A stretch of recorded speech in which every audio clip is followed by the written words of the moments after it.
Bom, se você é um representante, o líder de alguma cadeia ou um produtor rural, certamente você já ouviu falar do termo ESG, Environment, Social and Governance, ou práticas de sustentabilidade que estão sendo observadas, estudadas e implementadas não só pelo agronegócio brasileiro, mas pelo agronegócio global, mundial. E cada vez mais a gente tem visto, de fato, o setor buscar entender do que se trata, entender esse que é um setor realmente que está na vanguarda de algumas práticas e ele precisa ser adquirido, né? E precisa ser colocado no nosso dia a dia aqui no Brasil para que a gente possa, além de melhorar as nossas práticas de produção, a gente possa também garantir a otimização da nossa competitividade no comércio global. Para isso, no nosso episódio de hoje do podcast Conversa de Cerca, aqui no Notícias Agrícolas, a gente convidou o advogado Emanuel Pessoa, que é especializado em Direito Econômico Internacional e Governança Corporativa, para definir para a gente, para nos explicar, nos esclarecer e nos orientar sobre essas relações das práticas ESG com o agronegócio. Não é isso, Emanuel? Seja bem-vindo ao nosso podcast, é um prazer recebê-lo. E conhecimento bom é conhecimento compartilhado, né? Carla, prazer é todo meu, muito obrigado.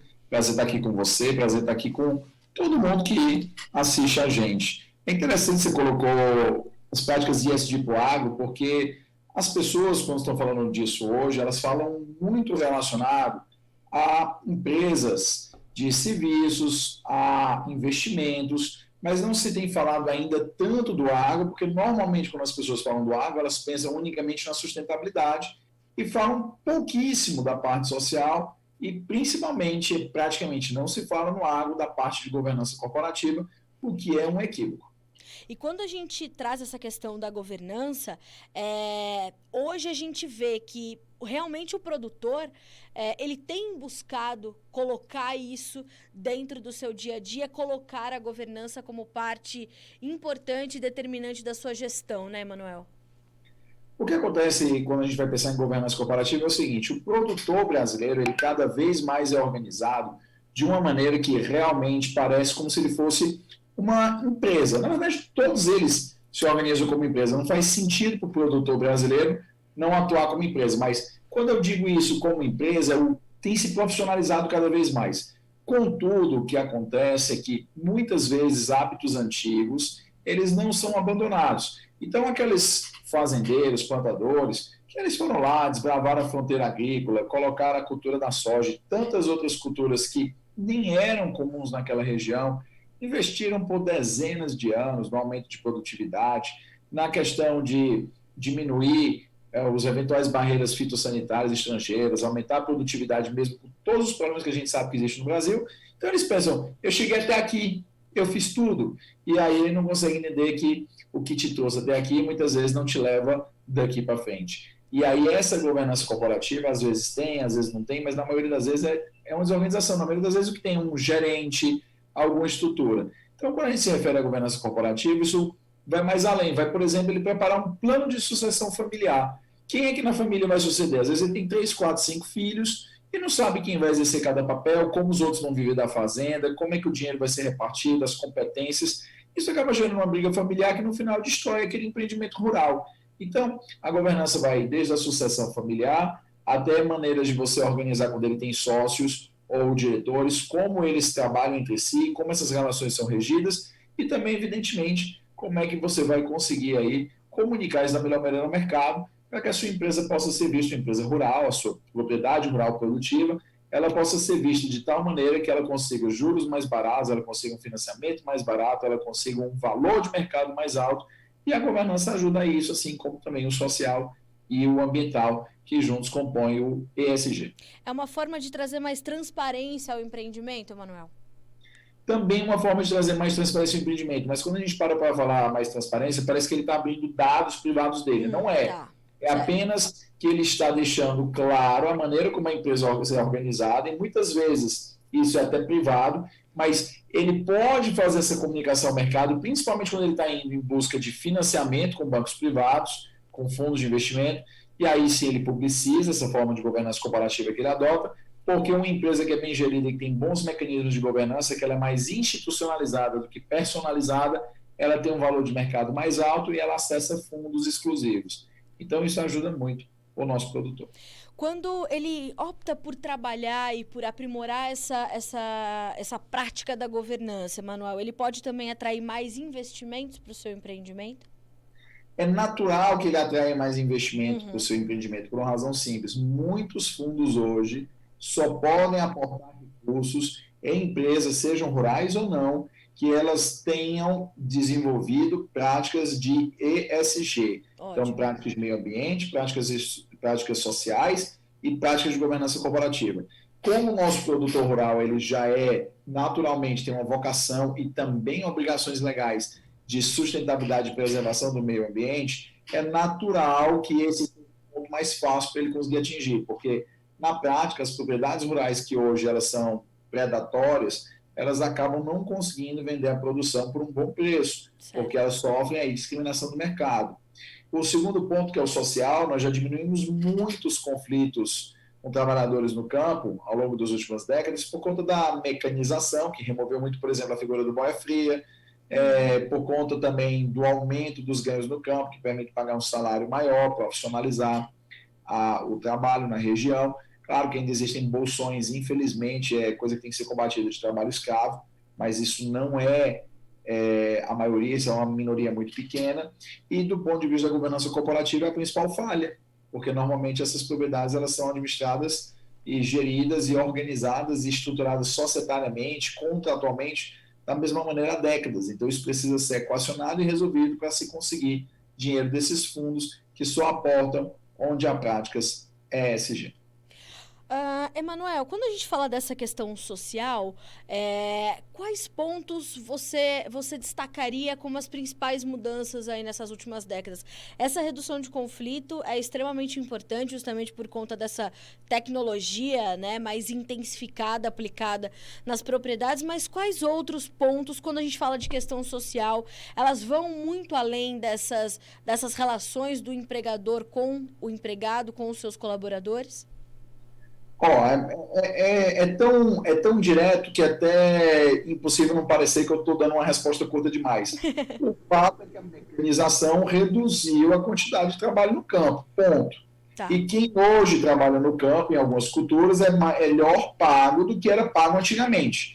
Isso naturalmente reduz o número de pessoas que entrariam em conflito com os produtores rurais, e aqueles que ainda poderiam entrar em conflito ganham melhor, reduzindo as chances de conflito. Certo. Então, o que aconteceu é o seguinte, o avanço do agronegócio acabou diminuindo o problema. Resolveu? Não. Você ainda vai encontrar muito lugar que ganha pouco, você vai encontrar lugar ainda em que você tem trabalho escravo, mas houve uma redução substancial. Quem aqui não se lembra que nos anos 90, tudo que passava na televisão, nos jornais de alcance nacional, todos os dias era invasão de terra, invasão de propriedade, conflito armado no Pontal do Paranapanema, por exemplo.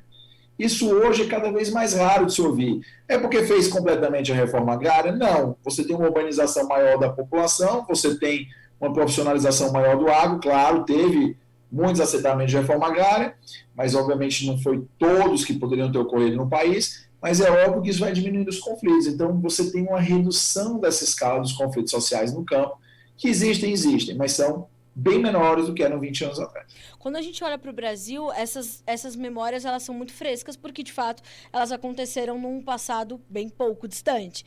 Há situações semelhantes a essas, ou em proporções, claro, respeitadas, em outras partes do mundo que chamam tanto a atenção quanto esses conflitos que vêm diminuindo no Brasil, ainda bem, mas a gente tem outros pontos também onde isso é um problema e vem sendo resolvido, Emanuel?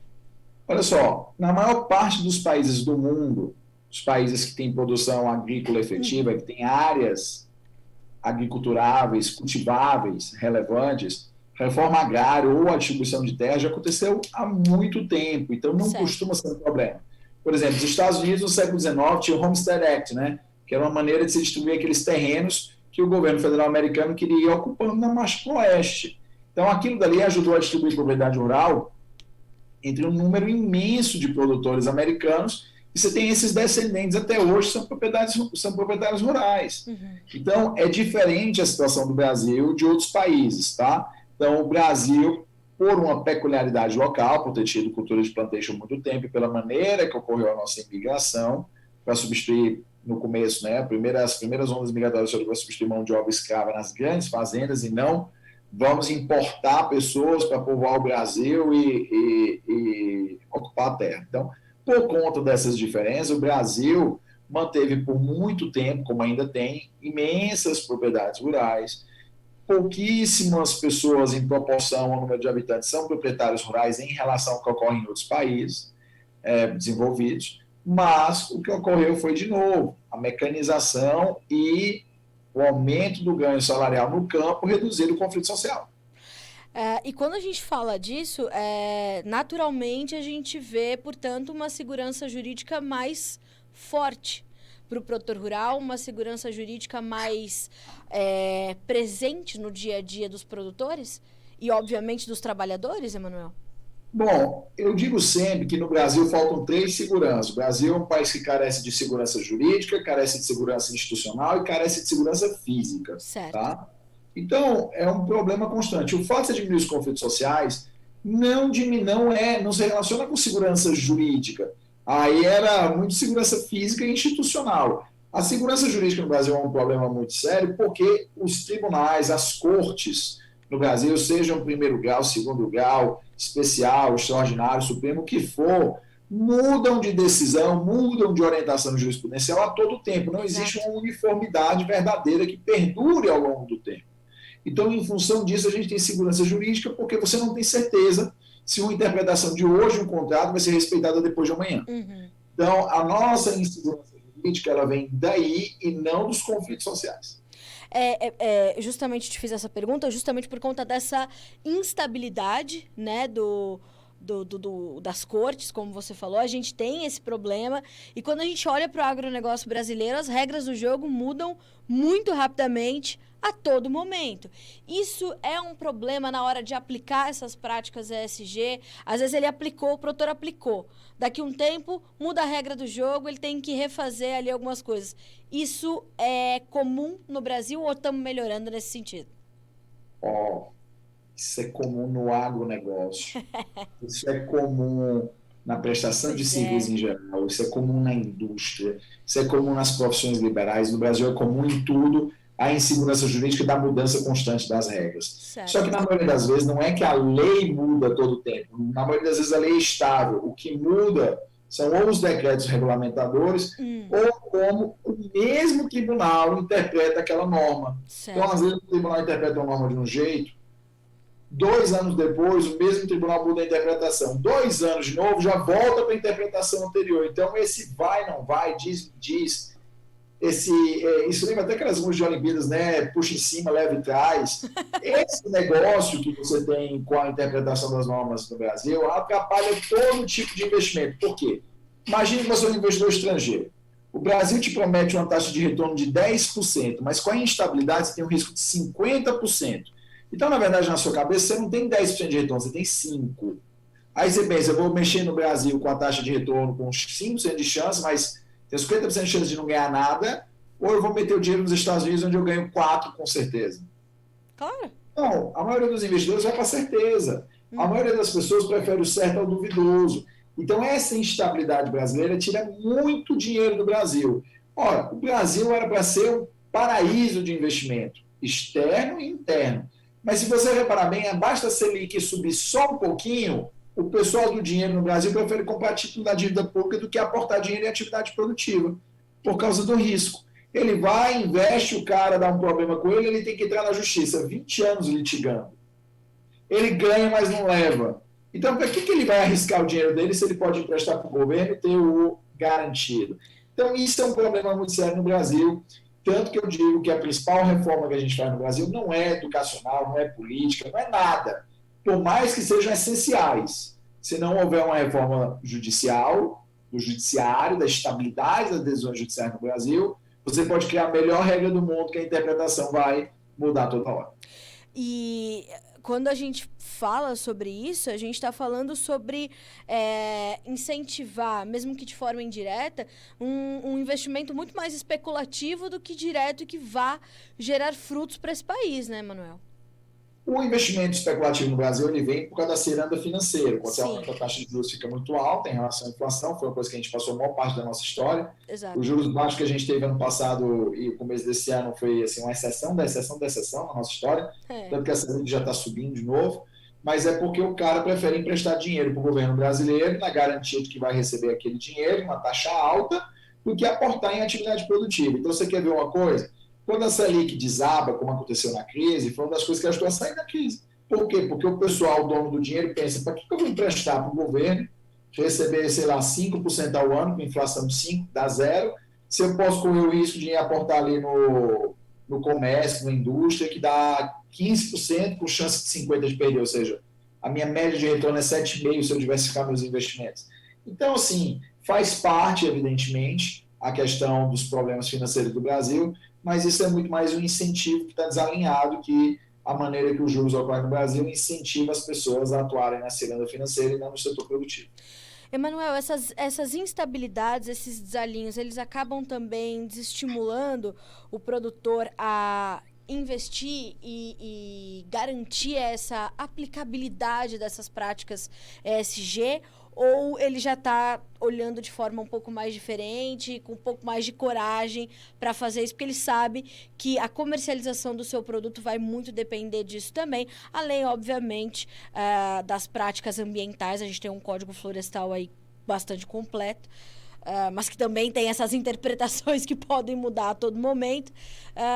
Essas instabilidades acabam desestimulando essa prática? Graças a Deus, isso é coisa a gente cair de joelho no chão, levantar a cabeça e orar. O produtor rural brasileiro, ele pode até, vai lá ler o jornal e ver aquele monte de desgraça. Quem lê jornal acha que, meu Deus do céu, o Brasil está destruído. É. Né?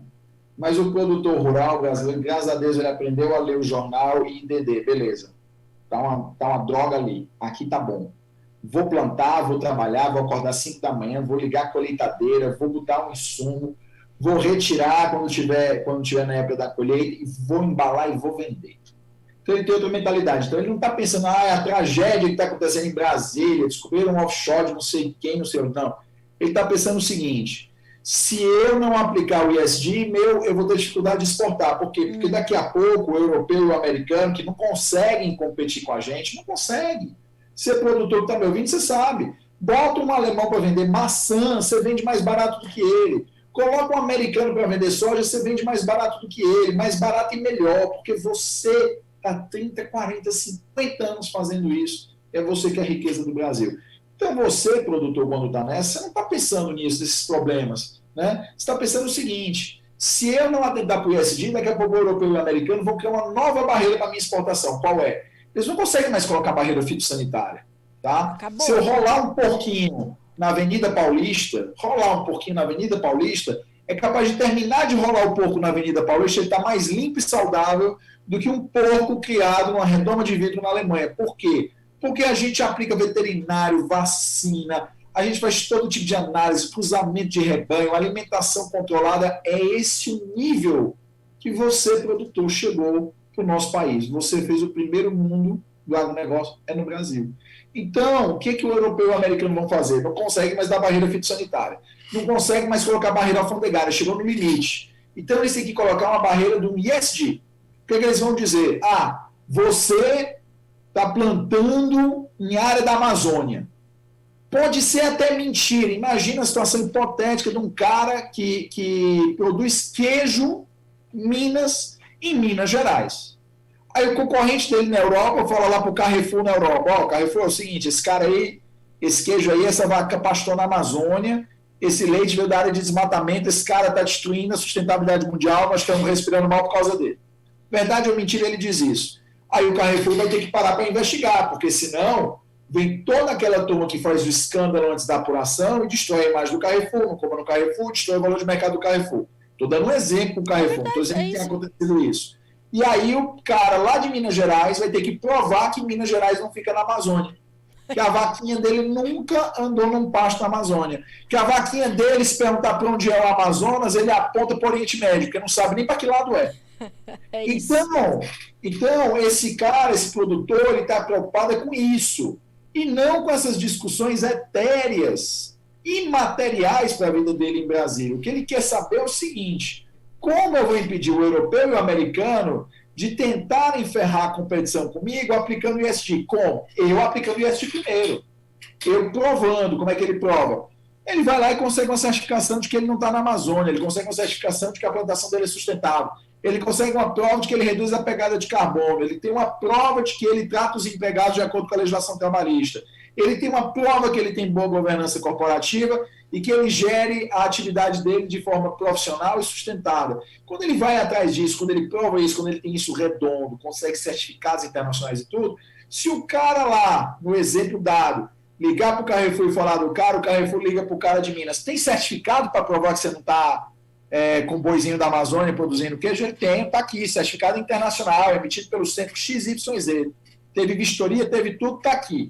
Ó, tá aqui a geolocalização do boi, ponto. Você viu que esse boi nunca passou, né? Eu vou até exagerar, esse boi nunca passou da linha de Tordesilhas, pronto.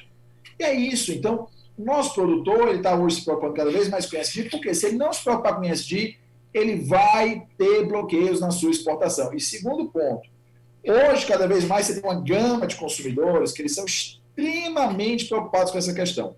E esse tipo de consumidor que é preocupado com essas questões é o consumidor que vira fã. Ou seja, ele é o cara que faz a propaganda da sua marca.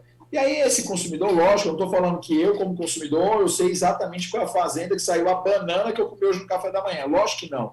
Mas os compradores, os atravessadores, os intermediários, eles também vão entrar nessa vibe, porque a cadeia sucessivamente vai entrando nisso. E aí, se ele não tem isso, ele perde consumidores, ele perde clientes, porque o cliente da ponta não compra desse supermercado, porque esse supermercado comprou de um atravessador que não provou prática ESG. Então, a cadeia vai se alimentando. Isso acontece também no sentido de que as pessoas cobram muito, aceitam pagar mais caro por isso. Eu moro em São Paulo. Aqui em São Paulo, quando você vai num restaurante, se está escrito que o boi, que o filé mignon é orgânico, eles cobram uns R$ 20 a mais no prato. Exatamente. Tá? Então, para o produtor ter isso, é garantir que tudo bem. Além de eu não ser barrado nas minhas exportações, eu vou criar fãs e eu vou vender mais caro. Então, tem um prêmio para isso. E o outro lado da moeda, esse é o lado do produtor vendendo. E o lado do produtor receber investimento é que os fundos de investimento cada vez mais são pressionados, e os bancos, a terem linhas exclusivas de financiamento, de investimento, somente para empresas que tenham práticas ESG. Então, você, produtor rural, que quer acessar um mar de dinheiro que tem no mundo, tem trilhões de dólares hoje no mundo, que só podem ser aplicados em empresas que adotam práticas ESG. Então, se você quer acessar esse dinheiro, que está mais barato, bem mais barato, aplique práticas ESG. Você quer saber como está mais barato? Eu vou te contar um caso. A Klabin e a Suzano emitiram os chamados bônus verdes, green bonds. E eles trazem como regra que eles vão ter reduções nas suas emissões de carbono. Taxa de juros anual, um foi 3, outro foi 3,15%. Você consegue imaginar 3% anual de taxa de juros emprestado dinheiro? Isso só na época que o BNDES fazia esculhambação. Você não consegue essa taxa. Tá? Essa taxa não existe, mas ela existe para quem tem práticas ESG. Para taxas ESG tem. Por quê? Porque tem tanto dinheiro disponível para ESG e falta projeto verdadeiramente de empresas que realmente têm práticas ESG, que os investidores eles facilitam ao extremo, a taxa de juros é baixa, as condições são melhores. Então, você, produtor, quer dinheiro melhor, quer dinheiro com mais qualidade, quer dinheiro mais fácil, adota a prática ESG, que eu te garanto, você vai conseguir o financiamento muito mais fácil, você vai conseguir investimento muito mais rápido. Emanuel, e a gente está falando numa era, e nessas práticas sendo aplicadas e tudo mais, numa era onde a informação ela corre rápido e ela corre muito longe. Quando você fala, né, desse consumo interno, você cria fãs, a sua marca está o tempo todo na boca dos seus consumidores, né? E os seus consumidores estão cada vez mais exigentes. Então, o retorno desse investimento? Porque isso vai exigir um investimento. Eu imagino que o retorno desse investimento ele seja bastante rápido. É muito rápido, porque imagina o seguinte, você tem uma propriedade rural, aí você vai lá e faz um trabalho ESG, você pega os certificados ambientais, você adota práticas sociais, você muda a sua governança, você faz um bom marketing em cima disso, é claro, porque não adianta você ser o melhor ESG dentro de casa, as pessoas têm que saber que isso é ESG, né? Eu falo ESG às vezes porque é do inglês, mas em português a gente fala o ESG, né? Então, você tem que divulgar isso. Só que, veja só, por que é rápido? Você vai pegar um investimento, você vai num banco X brasileiro, estou falando de bancos nacionais, falando de fundo de investimento nacional, estou falando de você vir aqui em São Paulo, dar uma voltinha ali na Faria Lima, nos fundos de investimento, quando você mostra que você é de certificado e tudo, o teu valor sobe. Se a tua fazenda valia 10 milhões, agora nessa avaliação dos banqueiros, dos investidores, da turma do fundo de investimento, ela vai valer 12, 13, 14. Se antes você pegar uma taxa de juros de 8, 7, 9% ao ano com a tua fazenda de garantia, você vai pegar agora 3,5%, 4%, 5%, às vezes o juro é negativo, porque está abaixo da inflação. Então, isso dá retorno imediato, tanto no seu financiamento, quanto também do lado do consumidor, porque você vai poder cobrar mais caro. Eu vou dar um exemplo, isso obviamente não é propaganda de nada, porque eu compro de todas essas marcas independentemente, mas imagina o seguinte, aquele consumidor que é mais antenado com o meio ambiente, ele come frango, ele vai no supermercado, ele está lá, quilo de sadia do frango, sei lá, R$12 da sobrecoxa. E está lá do lado sobrecoxa da Corim, R$22 o quilo. Se esse cara pode pagar, ele compra o da Corim mais caro, por causa da pegada de sustentabilidade. Então, isso te ajuda a vender mais caro. Então, você imagina o seguinte, imagina que você também é exportador. Quando você tem prática halal, você consegue exportar o gado, você consegue exportar o frango para o Oriente Médio, você consegue exportar para os países árabes. Por quê? Porque você adotou a prática halal. Isso para eles Sim. É uma questão que a gente podia enquadrar como ESG, está no S, social, é uma questão de respeito à religiosidade. Quando você faz a prática caché, você consegue exportar para Israel, vender para os judeus, isso é mais caro. Então, da mesma maneira que você consegue adotar essas práticas, você vende para um consumidor que está disposto a pagar mais caro. Se esse consumidor paga mais caro na ponta pelo seu produto, o seu atravessador também vai te pagar mais caro. Então, investe nisso que o retorno é rápido, tanto na venda quanto no financiamento. Como é que você sente os produtores recebendo essas informações, Emanuel? Quando você fala diretamente com eles, qual é a contrapartida que você recebe? Como é que eles se comportam e passam a conhecer mais dessas práticas e adotar isso efetivamente no seu dia a dia, nas suas propriedades? E se comporta como um ser humano. E sabe como é que se comporta o ser humano? O ser humano se comporta da seguinte maneira. Se não é urgente, imediato, eu deixo para depois. Sim. Só que enquanto você deixa para depois, o teu concorrente não deixou para depois. E se o teu concorrente não deixou para depois, ele vai tomar o teu mercado. Ele vai pegar o dinheiro de investimento que era teu, a fazenda dele vai crescer mais rápido que a tua. E amanhã ele te compra. Então, não entra nessa de, mas eu já ganho bem. Não. Isso é um jogo que as pessoas estão jogando agora no começo. Daqui a pouco, quem entrar nisso vai crescer tanto e vai dominar os outros que você que não entrar na prática ESG agora vai se arrepender de chegar atrasado. Quem chega cedo bebe água limpa. Então, começa agora as suas práticas ESG. Emanuel, como é que... quando você que trabalha diretamente com os produtores, você imagina que tenha algum ponto específico desses três, desses três componentes, desse tripé das práticas ESG, há algum deles que tem mais resistência ou mais dificuldade? A gente vê, por exemplo, para a questão ambiental, diversos mecanismos aparecendo, como a CPR Verde, por exemplo, essa questão, você falou, dos green bonds, o mercado de carbono, né? O Brasil sendo aí um credor do mercado de carbono, né? E podendo usar isso a seu favor. E por isso ninguém regulamenta o mercado de carbono. Aí que eu quero entender. Pois é isso aí que eu quero entender. Ninguém regulamenta. Por que não regulamenta o mercado de carbono? Porque ainda não está regulamentado com preço, tudo certinho, bolsa e tudo mais. Porque a gente é credor. Coloca os Estados Unidos e a China de credores para você ver se amanhã esse mercado não está regulamentado. Mas eles são devedores. Então, coloca a barriga. Você quer entender a dificuldade? Eu vou te colocar a dificuldade. Tem a dificuldade de terceiros e tem a dificuldade interna. A dificuldade de terceiros para o setor rural é o meio ambiente. É o E. que vem de environment, né, de meio ambiente. Sim. Por quê? Você está lá na sua fazenda, você não planta na Amazônia, você refloresta, você cuida, você faz até carinho nos bichinhos, tá? Você alimenta tudinho. Você é o cara. Você é o padrão modelo da conservação ambiental. Te pintam como um monstro que está destruindo a Amazônia, mesmo que a tua propriedade seja lá no Rio Grande do Sul, na fronteira com o Uruguaiana. Tá? Você tem uma propriedade rural e cola no Ceará. Você está destruindo a Amazônia. Então, esse problema com o produtor, muitas vezes, é um problema externo. Qual é? Percepção. As pessoas têm que entender o seguinte. Tinha uma frase, né, que eu não sei se hoje pega bem ou mal falar, mas quando eu era criança se dizia assim, que não basta ser, tinha que ser como mulher de César. Não bastava ser ética. Tinha que parecer ser ética. Então, não é só você conservar o meio ambiente, você tem que deixar claro para as pessoas que você faz isso. Não é só você ser sustentável, você precisa que as pessoas saibam disso, porque do contrário, por mais que você faça, as pessoas vão dizer que você não faz. E por isso é importante o ERC, você ir atrás de certificado, você ir atrás de comprovante, você ir atrás de laudo, você ter isso na mão, especialmente certificados internacionais. Quanto mais certificados internacionais você tem, mais difícil são as pessoas dizerem para você que você devasta, que você é desmatador, que você é o explorador do meio ambiente, que você contribui para o aquecimento global. Não, a maioria dos produtores brasileiros faz nada disso. Eu tenho certeza que 99 de cada 100 produtores brasileiros conservam mais o meio ambiente do que qualquer produtor da Alemanha, qualquer produtor dos Estados Unidos, qualquer produtor do Japão.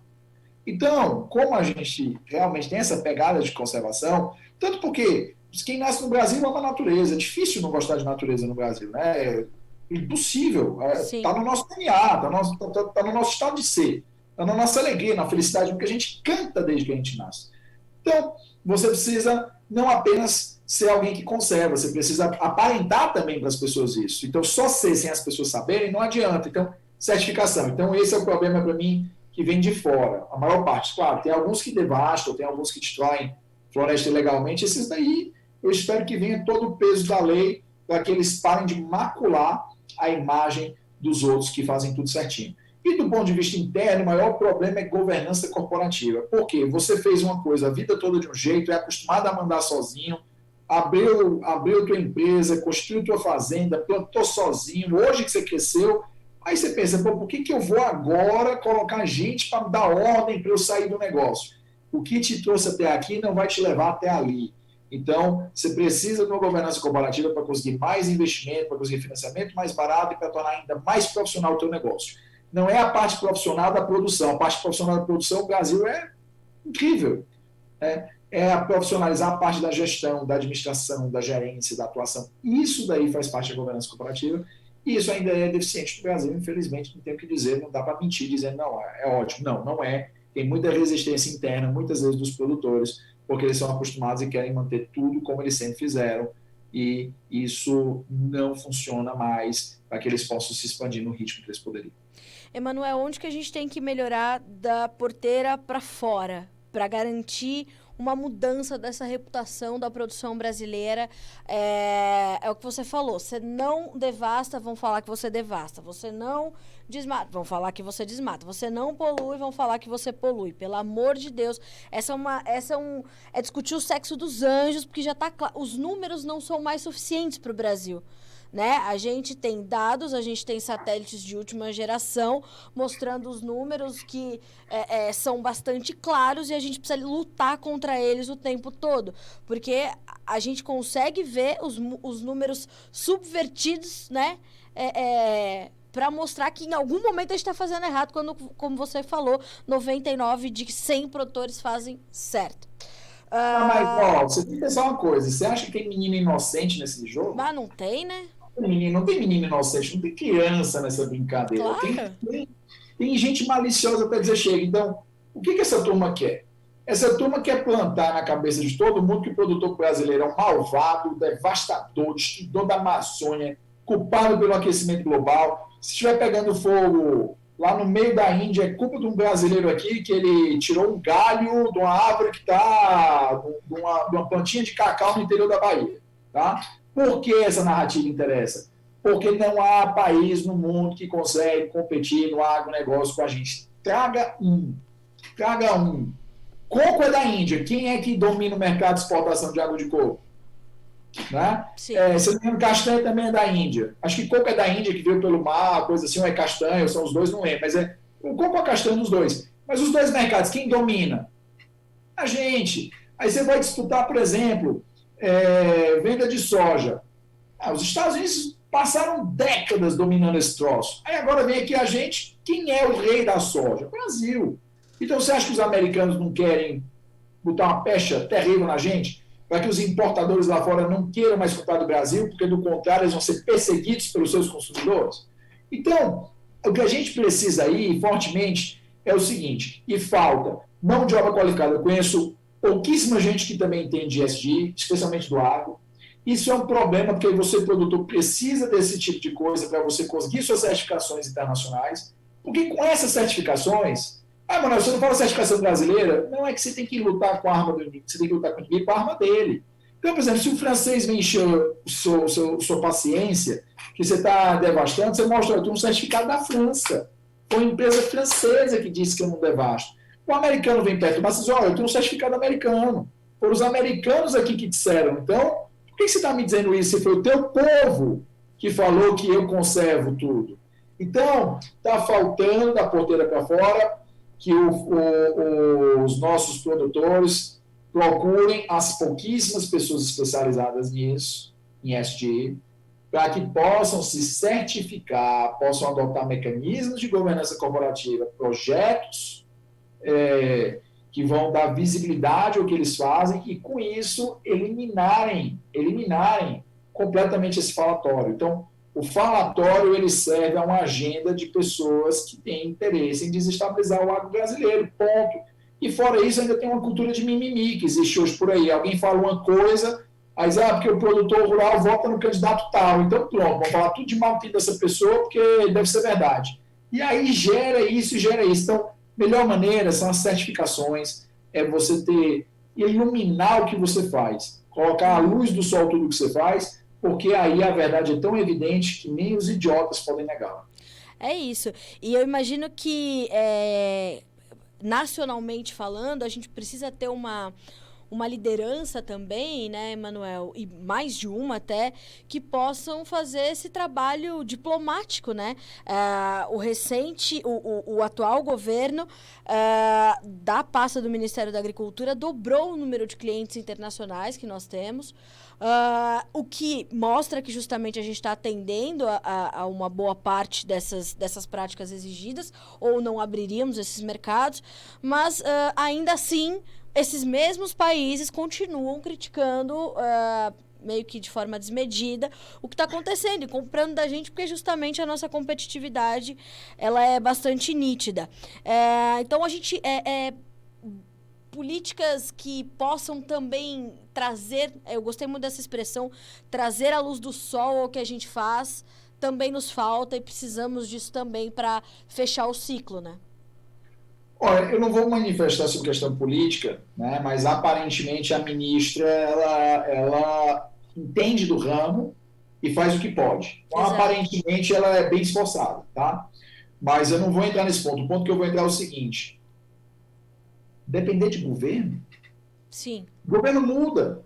O governo muda. E se amanhã vem um desses candidatos aí que prometem acabar com toda a propriedade rural, tirar toda a arma do campo, proibir fertilizante, dizer que a gente só vai poder plantar usando a mão. Você fica dependendo disso. Você, produtor, vai depender do governo.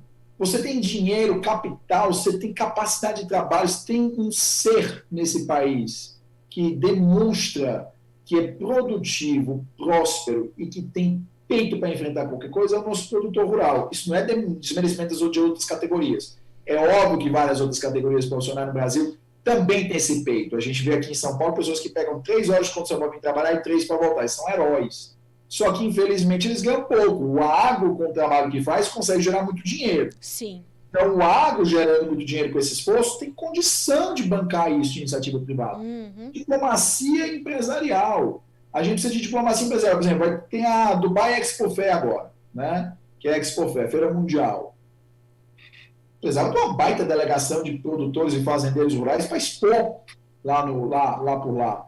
Tem? Não sei. Eu ainda vou ver a feira porque eu devo participar. Mas deveria ter. Mas deveria ter independentemente de governo, independentemente de Sebrae, independentemente de Apex, independentemente de qualquer coisa. Devia juntar 15, 20, 30, 40 produtores de soja, ó, vamos aqui montar o nosso stand. E vai. Essa diplomacia empresarial, você, produtor rural, consegue fazer. Você fala, ah, Manuel, eu sou pequenininho, eu faturo pouco.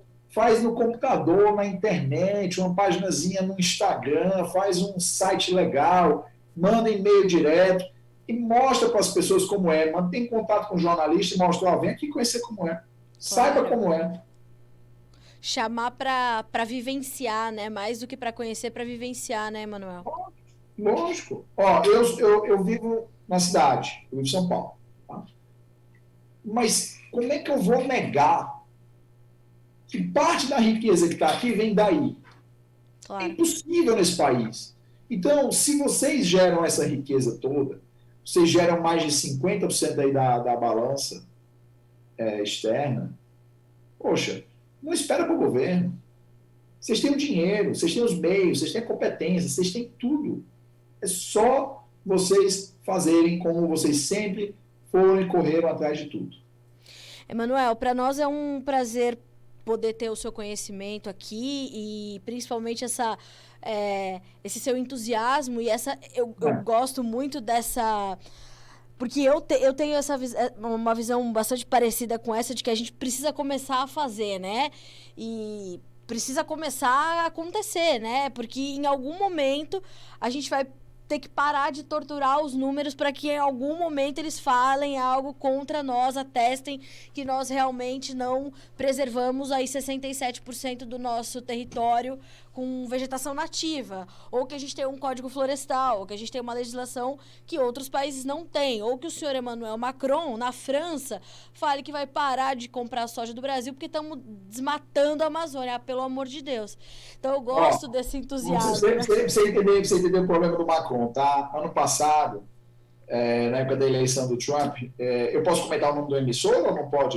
Pode, à vontade. Tá, me chamaram lá na CNN, eu estava lá, e eu falei, isso com todas as letras, que se o Biden fosse eleito, podia ter certeza que o ministro das Relações Exteriores e o ministro do Meio Ambiente iam rodar. Por quê?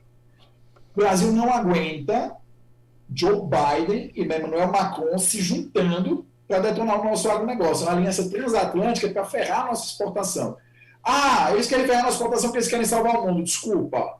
Se eles quiserem salvar o mundo, eles têm dinheiro suficiente para dizer assim, Brasil, está aqui dinheiro, vamos despoluir fábrica, vamos aplicar 15 bilhões de dólares aqui, comprando um monte de avião para jogar água na Amazônia quando estiver pegando fogo. Por que eles não fazem isso? Porque o interesse deles é que a gente diminua as exportações. Claro. Porque o que acontece? O agricultor francês, ele é uma parcela, não sei, deve ter uns 5% da população da França, 5 a 10, 10%, às vezes é a mesma coisa, 5 a 10% da população rural, talvez um pouco mais. Só que essa turma é mega barulhenta, porque eles são super organizados. Exatamente. Extremamente organizados. Eles têm um nível de organização que, infelizmente, o nosso produtor ainda não tem, deveria ter. Tá? E o que acontece lá na França? Os caras pegam os tratores, certo? E param na frente do Palácio do Governo e dane-se. E aí passam o dia bloqueando Paris, ou então eles vão até a sede da União Europeia, vão lá para o Parlamento Europeu, né? Bloqueiam lá, bloqueiam Bruxelas, bloqueiam Estrasburgo, fazem um bloqueio. Isso faz um auê gigante. E o europeu, ele viveu no feudalismo, que é uma vida rural, por quase 1000 anos. Então eles têm uma coisa idílica do cara do campo. Então esse pessoalzinho barulhento na França convence o eleitorado a votar contra um presidente. Então, como na França o presidente ganha muito apertado, está começando a ser no Brasil, as eleições presidenciais ficando apertadas, né? As últimas foram assim. Você tem a situação de que para um político francês, para um político americano, ele não pode se dar o luxo de ter um setor super barulhento com os seus produtores rurais organizados fazendo piquete e protesto, porque destrói a reputação pública deles. Então, esses dois, quando eles vêm meter o pau no nosso agronegócio, tem algum fundinho de verdade? Tem, pequeno. Claro que tem. Podia preservar melhor a Amazônia, podia cuidar mais das queimadas, podia ter um sistema melhor, podia ter mais incentivo.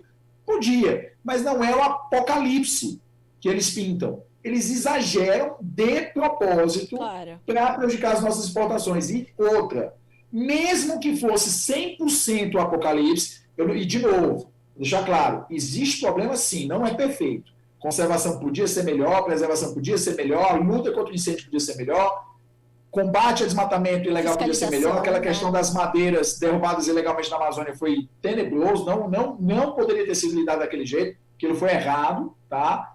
Mas se eles quisessem mesmo resolver o problema, chega aqui e diz para o Brasil, eu estou aqui 15 bilhões de dólares, 20 bilhões de dólares, vamos aplicar na Amazônia, vocês vão aplicar, a gente supervisiona, vocês prestam contas. Por que não faz isso? Porque o objetivo 01 não é preservar a floresta. Não é. O objetivo 01 é que o agricultor francês venda mais, é que o agricultor americano venda mais, é que a gente perca mercado. Então não tem menino bobo no comércio exterior, tá?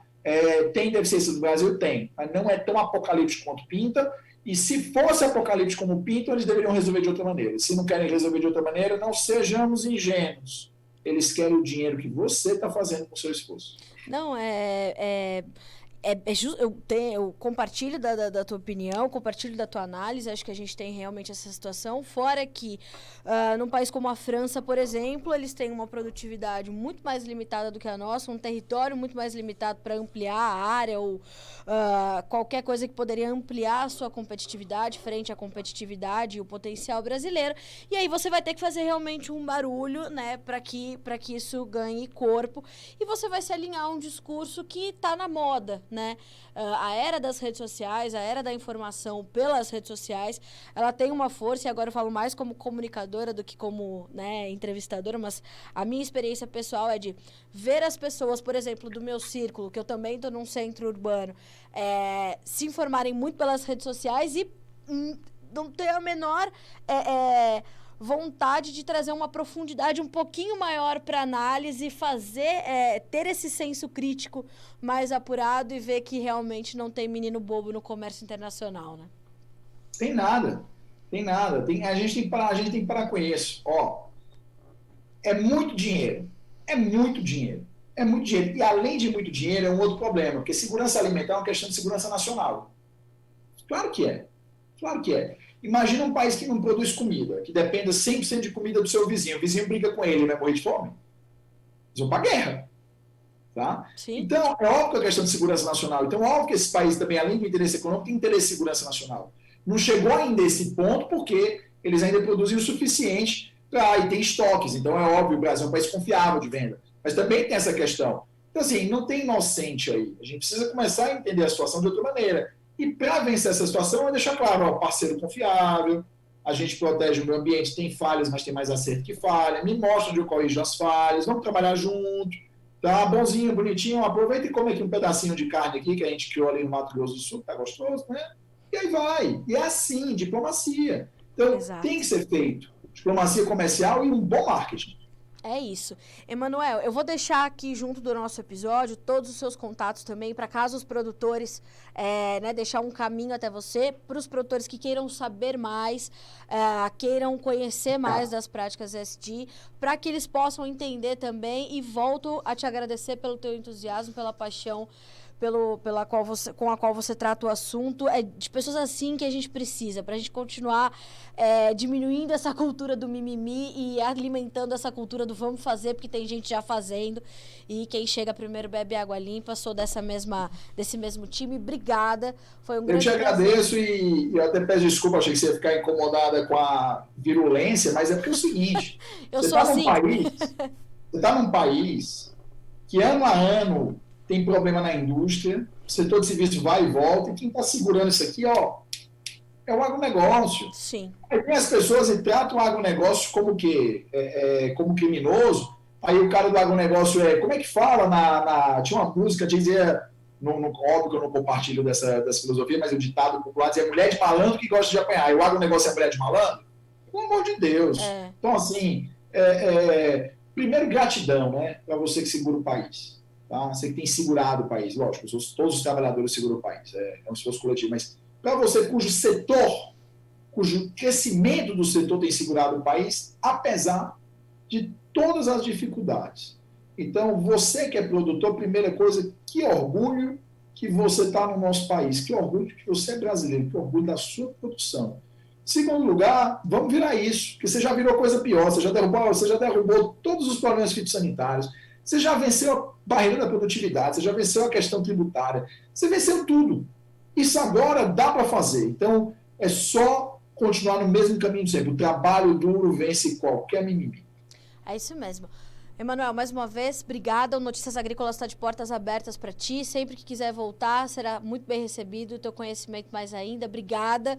Obrigado, e você. Continue nesse caminho. Até mais. Abraço para todo mundo. Obrigado, tchau, tchau. Obrigada. Acho que não dá para terminar de forma melhor esse episódio do podcast Conversa de Cerca com uma mensagem como essa, tão apaixonada, entusiasmada e crente de que o Brasil de fato está no caminho certo. O que a gente precisa só é fazer um bom marketing, continuar informando aquilo que já está sendo feito e nos alinharmos àquilo que precisa ser feito. Como o Emanuel bem colocou, nós temos problemas, o agronegócio tem deficiências sérias que estão sendo resolvidas. E eu sempre vou puxar aquela frase do deputado Alceu Moreira, aqui numa live com diversos líderes urbanos, que ele foi duramente questionado, criticado sobre como o agronegócio desmata, não preserva e tal e tal. Ele diz e foi muito claro: o produtor rural que não preserva o meio ambiente é um criminoso ambiental e não um produtor rural. E um criminoso ambiental é um criminoso como outro qualquer, como o Emanuel falou aqui. O que está errado precisa ser corrigido e não pode que o peso da lei caia sobre essas pessoas, mas para os produtores que buscam ser cada vez melhores, que fique de fato somente o peso do trabalho, porque desse eles não têm medo e assim devem continuar. A gente fica por aqui com esse episódio, que você não se esqueça. Pode conferir pelo YouTube, pelo Notícias Agrícolas ou por todas as plataformas de áudio. E a gente já te espera para o próximo. Até mais!